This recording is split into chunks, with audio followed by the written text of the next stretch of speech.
Last video में हम लोगों ने पढ़ा था पी एंड एल अकाउंट्स के बारे में, पार्टनरशिप की थ्योरी के बारे में, फंडामेंटल्स के बारे में। Today we are going to study about the P and L appropriation account. आखिर क्या होता है P and L appropriation account. Lockdown चल रहा है, हम सब घर पर हैं, स्कूल की क्लासेस भी हैं, ऑनलाइन लेक्चर्स भी हैं, सो मेनी थिंग्स। तो इसके साथ ही हम लोग टी3 क्लासेस के साथ आपके लिए लेकर आए हैं यूट्यूब पे पूरा कोर्स जो 12th अकाउंटेंसी का है, और जिसके थ्रू हम लोग पूरी एक स्टडी, एक चैनल आपके साथ लेकर आने वाले हैं। पूरा वीडियोस एक पैनल में आएंगी आपके साथ, तो आप देखते रहिए, एंजॉय करिए। And let's back to our topic P and L appropriation account. तो हम लोगों ने क्लास 11th में पढ़ा था पी एंड एल अकाउंट के बारे में। पी एंड एल अकाउंट जो हमने बनाया था, यहाँ पे हमने ट्रेडिंग अकाउंट भी बनाया था, पी एंड एल अकाउंट भी बनाया था। हमने ट्रेडिंग अकाउंट के अंदर डायरेक्ट एक्सपेंडिचर्स लिखे थे, पी एंड एल में डायरेक्ट एक्सपेंडिचर्स लिखे थे। लेकिन उस अकाउंट को हमने बनाया था, वो था सोल बिजनेस के लिए, सोल प्रोप्राइटरशिप। सोल प्रोप्राइटरशिप क्या कि सोल प्रोप्राइटरशिप में मतलब उसमें बिजनेसमैन एक ही होगा, एक ही जना होगा जो बिजनेस कैरी आउट कर रहा होगा। लेकिन अब हम 12th क्लास में, और 12th क्लास में जो हम पढ़ रहे हैं दैट इज पार्टनरशिप, है ना। अब हम लोग पार्टनरशिप के बारे में पढ़ रहे हैं। अब पार्टनरशिप के अंदर हमने क्या देखा कि पार्टनरशिप इज, यहाँ पर दो या दो से ज्यादा बिजनेस ऑपरेटर्स होते हैं जो लोग बिजनेस ऑपरेट करते हैं।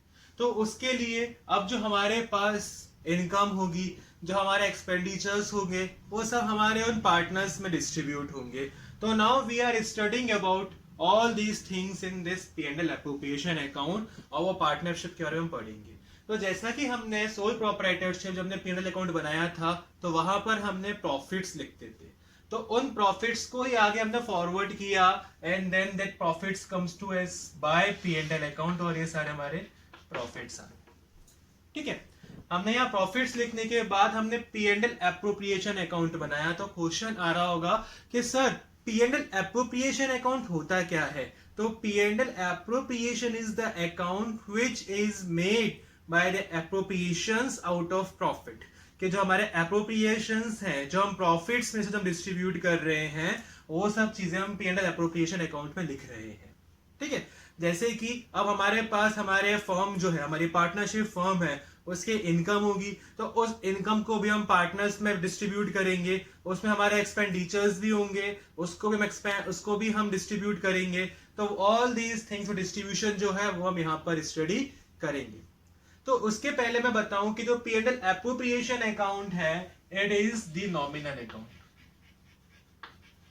आप लोगों को याद होगा क्लास 11th में पढ़ा था नॉमिनल अकाउंट। नॉमिनल अकाउंट का मतलब डेबिट और एक्सपेंडिचर्स एंड क्रेडिट और इनकम्स। इसीलिए ऐसे ही ये जो हमारा P and L appropriation account है, इसमें दो साइड्स होती हैं, debit and credit. And then simple account है पर्टिकुलर्स अमाउंट। ठीक है, अब हम इसमें देख रहे हैं कि क्रेडिट, जो हमारा प्रॉफिट था पी एंड एल अकाउंट का, उस प्रॉफिट को हमने यहाँ क्रेडिट किया और वो हमने अमाउंट यहाँ डाला। This is the brought down figure. अब हम आगे चलते हैं, तो और अगर लॉस आया तो लॉस हमारा यहाँ पर है डेबिट साइड में। एस नॉमिनल अकाउंट का सीन होता है, नॉमिनल अकाउंट का केस होता है, उसमें हम देखते हैं कि जो डेबिट और एक्सपेंडिचर्स, तो हमने एक्सपेंडिचर से लॉस जो है वो हमने यहाँ डाल दी। Now coming over to debit side, interest on capital. तो सर कैपिटल क्या होता है। तो हमने टर्मिनोलॉजी में देखा है कि कैपिटल इज द अमाउंट जो पार्टनर्स बिजनेस में लगाते हैं। अब हमने सोल में देखा था, सोल प्रोप्राइटरशिप के अंदर जो बिजनेसमैन है वो जो अपना बिजनेस में इन्वेस्ट करता है amount, that is the capital. लेकिन यहाँ पर क्या है, पार्टनरशिप फर्म है। पार्टनरशिप फर्म के अंदर जब एक से ज्यादा बिजनेसमैन होंगे, एक से ज्यादा बिजनेस ऑपरेटर्स होंगे, तो वो सब यहाँ पर क्या करेंगे, अपना कैपिटल लगाएंगे। तो अब अगर वो कैपिटल अपना लगा रहे हैं, तो what they want the interest of that capital. उस कैपिटल को उनको इंटरेस्ट चाहिए, तो this interest on capital comes in this. तो जितना ए का पार्ट होगा वो ए में हम लिख देंगे, जितना बी का पार्ट होगा वो बी में हम लिख देंगे, और टोटल हम बाहर लिख देंगे आउटर कॉलम में। नेक्स्ट सैलरी, अगर कोई पार्टनर कोई एक्स्ट्रा वर्क भी कर रहा है फर्म का, तो उसको हम सैलरी पे करते हैं। तो वो सैलरी हम, अगर एक ही जितनी सैलरी होगी वो सैलरी या कोई रिनोमिनेशन होगा वो, और बी का जितना सैलरी रिनोमिनेशन होगा वो, और टोटल आउटर कॉलम के अंदर। अब सर यहाँ पर आता है रिजर्व। रिजर्व क्या होता है, तो हम लोग क्या करते हैं, हमने टर्मिनोलॉजी में पढ़ा है, रिजर्व एक ऐसा अमाउंट जो हम कुछ प्रॉफिट से बचा के रखते हैं। क्यों बचा के रखते हैं? कि वो ऐसा अमाउंट है कि जब किसी भी पर्टिकुलर हम चीज उसको किसी भी हैपनिंग के लिए यूज कर रहे हैं, जैसे हम रिजर्व फंड बनाया लॉस बाय फायर का, तो इन केस अगर कुछ ऐसा अगर इंसिडेंट होता है तो उस केस में हम इस रिजर्व को यूज करेंगे। तो ये रिजर्व भी हमारी फॉर्म के लिए क्या है? वो हमारी फॉर्म के लिए एक्सपेंडिचर है, इसलिए हमने उस रिजर्व को भी क्या किया? डेबिट किया। एंड नाउ अगर हमारा बैलेंस बचता है प्रॉफिट, तो प्रॉफिट ए और बी में हम डिस्ट्रीब्यूट करते हैं। इसको हम थोड़े टाइम में देखेंगे, पहले हम देखते हैं क्रेडिट साइड में। तो क्रेडिट साइड में इंटरेस्ट ऑन ड्राइंग्स। अब सर ड्राइंग्स क्या होता है? तो ड्राइंग्स इज दैट अमाउंट, ऐसा अमाउंट जो अगर कोई भी पार्टनर है वो बिजनेस में से कोई अमाउंट निकाल लेता है। अब उसके पहले में कंसेप्ट देखते हैं, वो है हमारा बिजनेस एंटिटी कंसेप्ट। अब बिजनेस एंटिटी कंसेप्ट क्या कहता है कि बिजनेस और businessman they both are separate. ये दोनों अलग अलग कंसेप्ट है। This is said by the business entity concept कि बिजनेस और बिजनेसमैन दोनों अलग अलग हैं।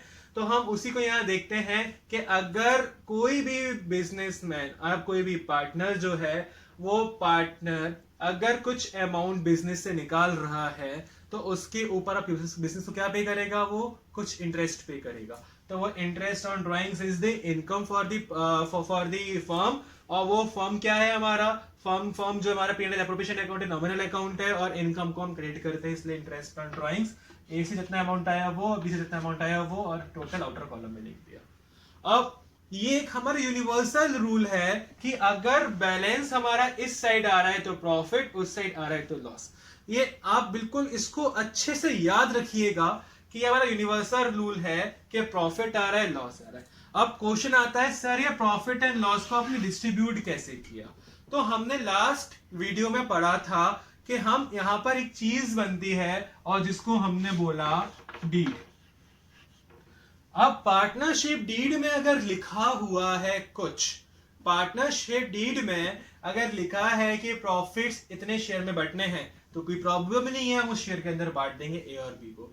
अब केस आता है अगर सर नहीं लिखा हुआ तो अगर नहीं लिखा हुआ है तो हम उसको इक्वल ही बांट देंगे। क्या लिख देंगे कि in the absence of partnership deed profit and loss are be shared in equal.